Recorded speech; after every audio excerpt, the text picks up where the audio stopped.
So, recently, Pastor Mathew of Macarius Luxury Estate took a swipe at developers in that Ibeju Lekki corridor. What do you want? A cheap land which you might face consequence? Macarius is changing the narrative in this corridor. Yes. When you buy those 20 million naira plots, there's no road. They will come back to you and ask for money for road development fee. They are not even talking of properly tarred or paved road. I fear for those who are buying in estates in this corridor where they did not see evidence of proper drains. In a bid to justify his prices right now at 150 million, he talked about how you need to get the C of O title, you need to get the building approvals, you need to get survey permit, layout permit, obviously registered survey, and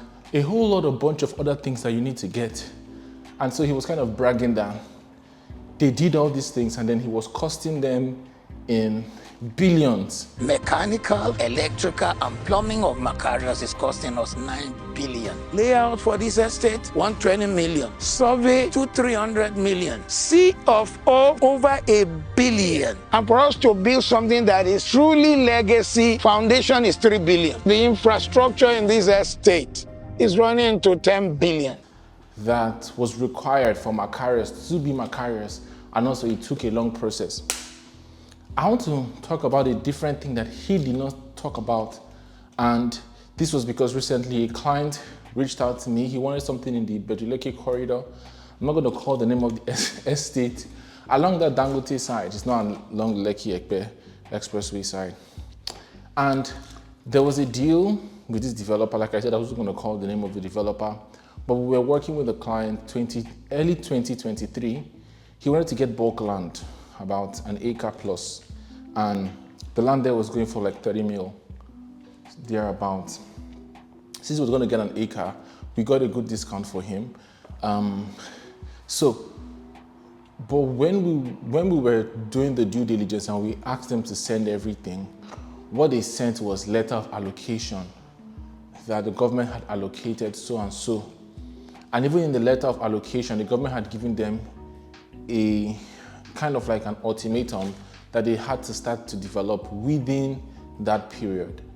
And they had also applied for a C of O, but the C of O was still in process. And I was expected to just get the C of O certificate and send to the client. And I told these guys, like, bro, you guys have been, through our partner brokers, you guys have been telling us that this is C of O property. And I went to the client and told them, oh, this guy doesn't have a C of O, but this is what he has. Are you comfortable with it? He said, oh, this is a good location, and I still want to move forward. But we need to have a special indemnity clause, and he needs to literally show us in the layout of the estate where he's going to put us. And we put that second clause because we now realize that I think out of the, 22, I don't know if it's 22 acres or 22 hectares, kind of blurry right now. But out of the entire estate that they had, which they gave us the survey for, they had only applied for C of O for like 10 acres, or if it's hectares of that estate. So not only did they not have the C of O, the C of O was pending. The C of O was not for the entire estate. So we had them write an undertaking, kind of like, it's supposed to be in your contract, but this was a special letter because he was paying outright, he was buying in bulk. That, first of all, the land that they are giving him is within the 10 acres or 10 hectares of the land that has been applied for C of O. And there was now a time-bound limit because he said, what he told us is that Lagos state government is working on electronic C of O.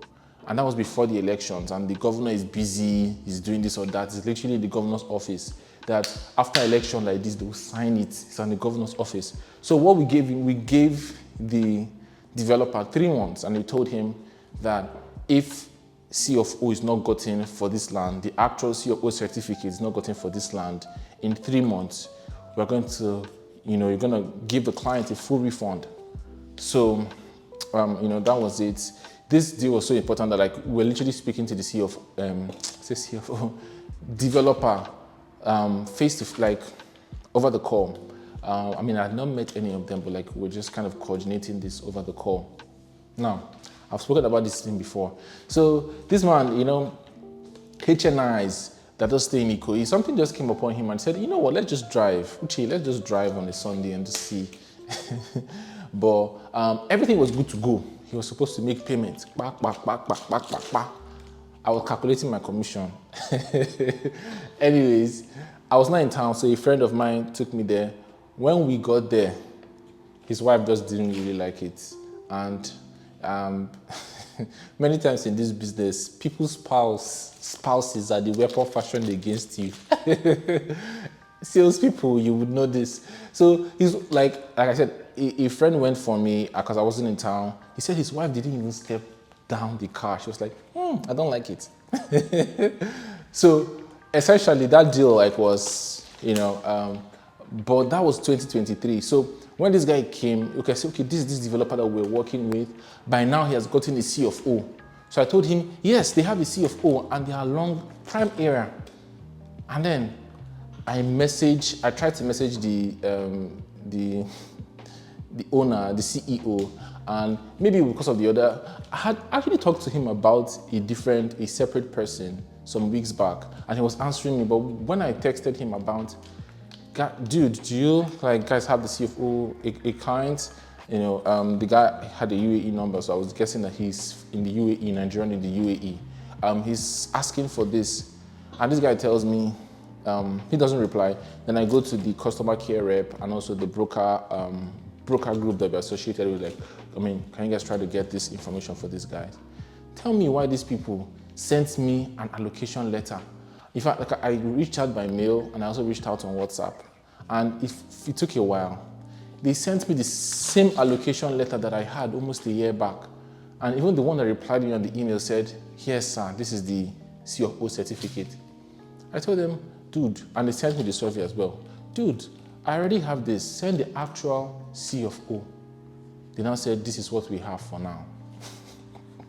So then I advised the client. I was like, okay, this is what it is. I also opened up to him about the other client, and he was still willing to kind of do that same, what do they call it? That same method of doing the indemnity if you don't get it as so and so, whatever. And I was not even sure if the company was still willing to do that, you get a refund and all of that. Anyways, the reason why I say all of this is that obviously it was in the price, in the price point that Pastor Mathew was bashing. About getting safe estates in Lagos, you definitely can. But if you actually want to get value that you will not wake up from your sleep and be worrying, it's gonna cost you a lot of money. For developers to meet regulatory framework, it costs a lot of money. And that does not mean that those developers are scammers or those developers are, whatever. But if you're going to be spending billions, then you have to be pulling Pastor Mathew's type of sales. If the attractiveness and the hype around Pastor Mathew's estate is not in your estate, what incentive is it for you to spend that sort of money? And it's kind of like a thing of the sunk cost. You're just going to leave it there, and then if your realtors push it and somebody gets to buy, you don't necessarily lie to them, but there's no full disclosure. You know what I mean? So if you're buying any estate in Ibeju, Lekki, precisely, because Ibeju, Lekki is under global acquisition, precisely ask for the CFO certificate. Allocation is not CFO. Government allocation means the government has allocated this land to this person. They still have to do the CFO. And sometimes developers conflict the two, whether purposely or unpurposely. They will tell you allocation/CFO. They will tell you allocated CFO. Some will only tell you allocation, and that's by design because they never told you CFO, they only told you allocation. And as the estate sells and the estate goes up, they will probably be working on it, what have you, and then you could see a price change down the line. But it's just something that I wanted you to be aware of. Now, if you want to be more risky as an investor, if you want to kind of take more risk, I will not advise you to take that sort of risk in Ibeju Lekki. Get your C of O land in Ibeju Lekki. There are quite a couple good ones, Macarius as well, Veritasi, Mabella, quite a few in that that really have all of their titles and all of their approvals.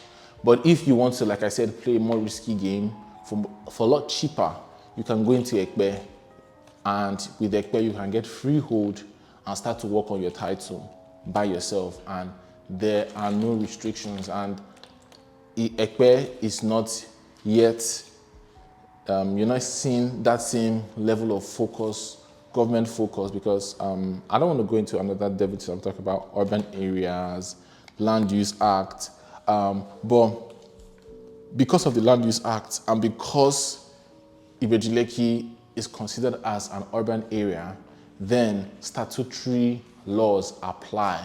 And so every land in Ibeju Lekki is under global acquisition. Before you do anything in any land, you need to go back to the government, and they'll either give you an excision or they'll give you an allocation. And after that, they give you the allocation and you can get the C of O. But with Ekpe, from your freehold land, which the government doesn't have any use for or any plans for now in the future, because Lagos is really literally well planned. There is a map of land use in Lagos.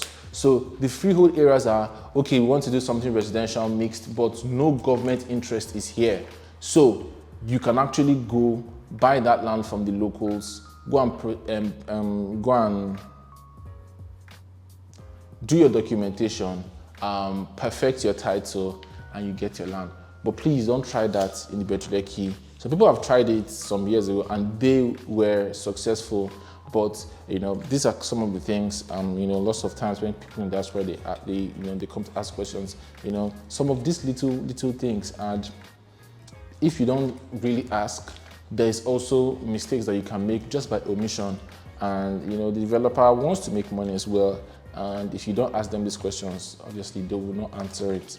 And you have to even be in the place to even know to ask those questions. So that's just what I wanted to say today. Thank you very much for watching. I'm trying to do like a new video style motivation. Everybody, they motivate for this country. Somebody called me from the UK earlier this year. They were saying, Pastor Uche. You see, everybody in Nigeria now wants to be pastor. So I'm dropping motivational. I'll motivate you guys to invest in real estate. And if you want to invest, contact me to invest in real estate, Ibeju Lekki, Ekpe, and other regions in Lagos State. Thank you so much for watching. Kindly like, kindly share, kindly subscribe. Tell me if you are rocking with this format of content. See you at the very next video. Bye-bye.